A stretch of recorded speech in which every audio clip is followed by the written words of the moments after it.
On this episode, we are going to be talking about a new Next Gen Fable title, a monthly subscription for Elder Scrolls Online, and more.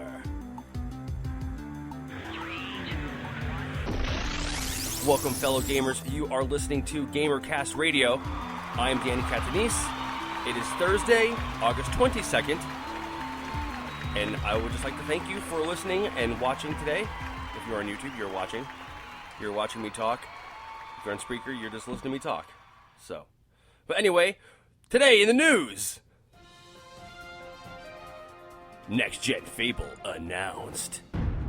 So there is a new Fable coming to Xbox One. It has been announced. It is called Fable Legends, and it's a little bit different, so don't get your hopes up if you are expecting the same kind of Fable story and title that you're used to, because this is a little different.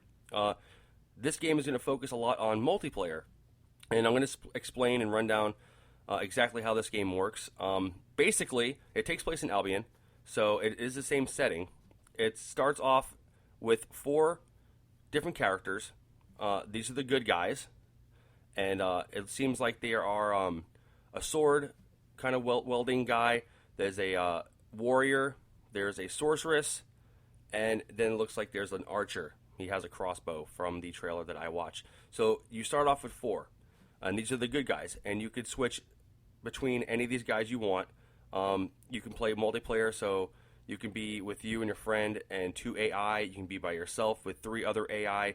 But basically, it's never going to be, even if you're playing by yourself, it's not going to be 1 player. You're going to be playing with 4 people, with 3 AI and yourself. So it's a little different. And you can change their hairstyle. You can change the clothes they wear, the armor. But their voice, their personality, what they look like is basically cemented. You can't really change anything, so it's not as a blank slate as the other previous Fable titles, so you can't really customize your guys and make them look the way you want to look and make them a guy or a girl. You can't really do that, so you're kind of stuck with these pre-made characters that they give you. And like I said, other than that, you can play by yourself. You can play co-op with 4 people, actually 5 people, because you have 4 good guys and you have 1 villain. And what's interesting about the villain is you could control the villain, or he could be AI. And when you play as the villain, you're going to be using Smart Glass. So yeah, this game is for Xbox One. It's not for Xbox 360. It's only for Xbox One. So let me just get that out there right now, so you understand that. You're going to be using Smart Glass. It's going to have a overtop view of, I guess, like an area or a stage, and that's where you'll see the 4 good guys, and you are the villain. So you get to put traps down and ambushes and bad guys. You can spawn people around to kind of overcome the good guys. So that's pretty cool. This is more based off a multiplayer aspect. This isn't a single-player game that you can go, like I said, and create your character and jump in and be evil or be good. That's out of there too. These characters are not going to switch to be evil. You can't make them evil. You don't make decisions like that. It's basically just a quest-based, driven game. And like I said, 4 good guys. There's going to be more to be announced, more to unlock as the game progresses and the story progresses. You're going to be unlocking new playable characters for the good guys, for the Alliance, I guess I'll call them. And that seems pretty cool. It's like I said, it's not the same. It's not the same Fable. I'm kind of disappointed in that, but they're kind of going for like a strategy game / multiplayer hack and slash. I don't really know where they're going with this. It's kind of weird. Especially, it's kind of like a strategy game from the villain's point of view. Like I said, because when you use the Smart Glass and you're looking down, you're controlling and putting enemies down in traps. So it's kind of like a strategy game from the villain perspective. And if you're not controlling the villain, it is an AI. So whenever there's a player or there's a character that's not being played by an actual person, it's taken over by AI. But like I said, your friends could jump in and be the villain. Your friends could jump in and play with you as the Alliance and as the good guys and stuff. So this is a really fresh take on the Fable kind of series. So if you're expecting a new Fable, if you like Fable, you're a big fan of them, you might want to check it out. They're going to have a beta open next year, so 2014, you're going to have to wait. It is in development. It's well into development. They have a trailer out there, so if you haven't seen it or you're interested, try to search for it on YouTube. Just search for Fable Legends. I will try to get that on my channel. I tried to get the press conference, but for a 2-hour conference to post it, would take forever and probably the copyright issue. So I didn't have the conference, but I will try to get this Fable Legends trailer on there for you guys to watch if you come to my channel, which is GamerCast Radio on YouTube. So Fable Legends on Xbox One. So that's something to look forward to if you are a Fable fan. Other than that, the big news, kind of disappointing for me.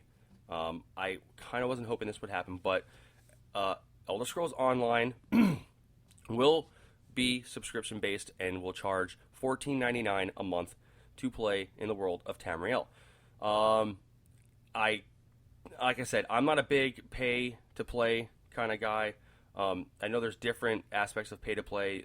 There's in-game stuff that you would have to pay for, so which is a lot of games do that, like Guild Wars. It's free to play, but you can buy and invest real money to kind of like pimp out your character and give him certain aspects that other people don't have. So I mean, there still is a need for money, but this game is just going to charge $14.99. The same with Final Fantasy XIV or Realm Reborn. It's the same thing, same price.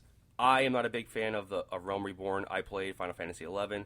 I felt like a Realm Reborn didn't do that much more that it should be doing at a time right now at 2013, and from all the Final Fantasy games, and they've already had a Final Fantasy XIV that was an MMO. They had to shut it down. It did terrible. So they're releasing this brand new one, and I don't really see anything to really captivate the players and bring them in there. I mean, there are going to be those diehard fans that love Final Fantasy and are going to play a Final Fantasy title no matter what, especially a new MMO, because there are a lot of people that were still playing Final Fantasy XI and even got Final Fantasy XIV and had to stop because they shut the servers down.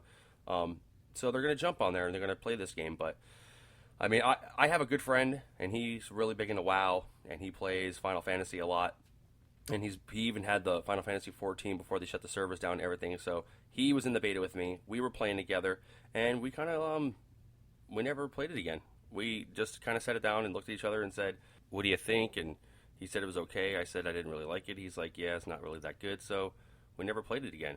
And that's the thing, if we're going to pay $14.99 to play a game a month on top of the internet payment that we have to pay, on top of, Xbox Gold or PlayStation Plus or whatever. I mean, on a PC, you don't have to pay for a service other than your internet. So PC is a little different, but this is a game that's going on PS3 and it's going to be on PS4. And I don't see the console players paying $14.99 for a game like that unless they're diehard fans of the series. So, and then getting back to the point, Elder Scrolls. I love this game. I cannot wait for this game to come out. I was super hyped. They released a gameplay footage, and I don't know. I talked about it a little bit before. I was kind of a little bummed out and disappointed because it just didn't seem. I don't know. Everybody's expecting Skyrim on an MMO basis and being out there with a bunch of people in a Skyrim environment, and it's kind of like that. But it's kind of not like that, and it's just the animations and the way they get hit, and I know it's just, I talked about it a lot before, but, I mean, I was a little, disappointed, but they can fix this game, they can make it better, there's lots of time before it comes out, and now, on top of what I saw, they're hitting with a $14.99 subscription, which I basically kind of saw coming. I mean, if Final Fantasy is going to charge $14.99, then Elder Scrolls has every right to charge $14.99 also, so it makes sense that they're going to charge. It makes sense that people will probably pay the $14.99 because there are a lot of diehard Elder Scrolls fans. There are a lot of people looking forward to this game, especially on PC. And like I said, when it comes to console gamers, and we know that Elder Scrolls is coming to PS4, we know it's coming to Xbox One, and like I said, on top of us paying for the internet, on top of us paying for our Gold or our Plus, we're going to have to pay $14.99 to play Elder Scrolls Online. So that right there just kind of makes me a little preemptive to go and buy the game and try it. But I am, just because I love Skyrim so much and I love Elder Scrolls, I just, hope that it is going to be a great game for $14.99. But I'm going to go into more specifics right now and what ZeniMax said about charging online, and this is what they had to say. ZeniMax Online has revealed the basic monthly charge will be $14.99 in the US, $12.99 in Europe, and $8.99 in some other place. I don't know what that is. Players will be able to expect some discounts if they purchase multiple months in one go, and that was from director Matt Fior, I believe that's how you pronounce it. He also went on to say, going with any other model, which means like a free-to-play, meant that we would have to make sacrifices and changes we weren't willing to make. We're building a game with the freedom to play, alone or with your friends, as much as you want. A game with meaningful and consistent content, one packed with hundreds of hours of gameplay that can be experienced right away, and one that will be supported with premium customer support. Fior suggested that putting pay gates between the player and content at any point in game ruins the feeling of freedom. He continued to say, the Elder Scrolls games are all about allowing the player to go where they want, be who they want, and do what they want. Just having one small monthly fee for 100% access to the game fits the IP and the game much better than a system where you have to pay for features and access as you play. So, if you purchase the game, you're going to get unlimited play for the first 30 days of the purchase. Like you said, they're going to be talking about discounts later on. Like if you buy a year, you may get it for a discounted price, as in retrospective if you buy just a month or 3 months at a time. So, which is something we saw with WoW, which is something we saw with a lot of subscription-based MMOs. They are a discount if you buy the year. Again, DC Universe Online, they charged $60 for their game when it first came out. They charged a monthly fee, and that did not last very long on consoles. And it's also cross-platform. It was on the PC, and they just went free-to-play. So we're going to see where this is going to go. Again, I don't really see the Xbox One and the PS4 players shelling out $14.99 for too long in the long run. And I don't think there's enough diehard fans on the consoles. I mean, I could get a lot of stick for this, and I'm sure there's a lot of people willing to pay it. I am willing to pay if the game is worth $14.99. Like I said, again, with Final Fantasy A Realm Reborn, I didn't feel that game was $14.99 a month to play. For me, I didn't feel it was that much. It shouldn't have been charging that much. It wasn't worth that. But I could be wrong about this game. I hope I'm wrong about this game. Obviously they want to go the other direction. They don't want to have free-to-play. I wish they did.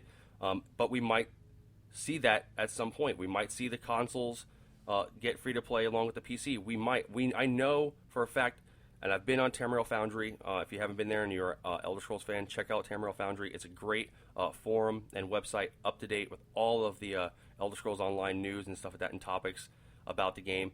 So I go on there. There are a lot of PC players. Most of them are PC players.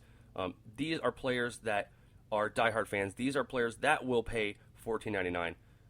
The only thing I said, I don't see the console players sticking to it and having the hardcore kind of attitude to pay $14.99 a month for the Elder Scrolls Online on top of, like I said, the internet and our Golden Plus. But I could be wrong. This could be a great game. This could be the one game you want to spend $14.99 to play. But who knows? So that has been released and that is confirmed. So like I say at the end of every show, if you liked what you've heard, please follow and share my station on Spreaker.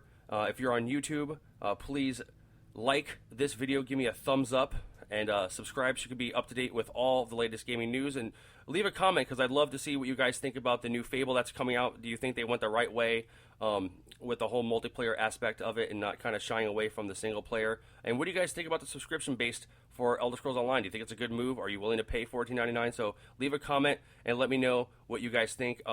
Once again, for GamerCast Radio, I am Danny Catanese, and I will see you guys next time.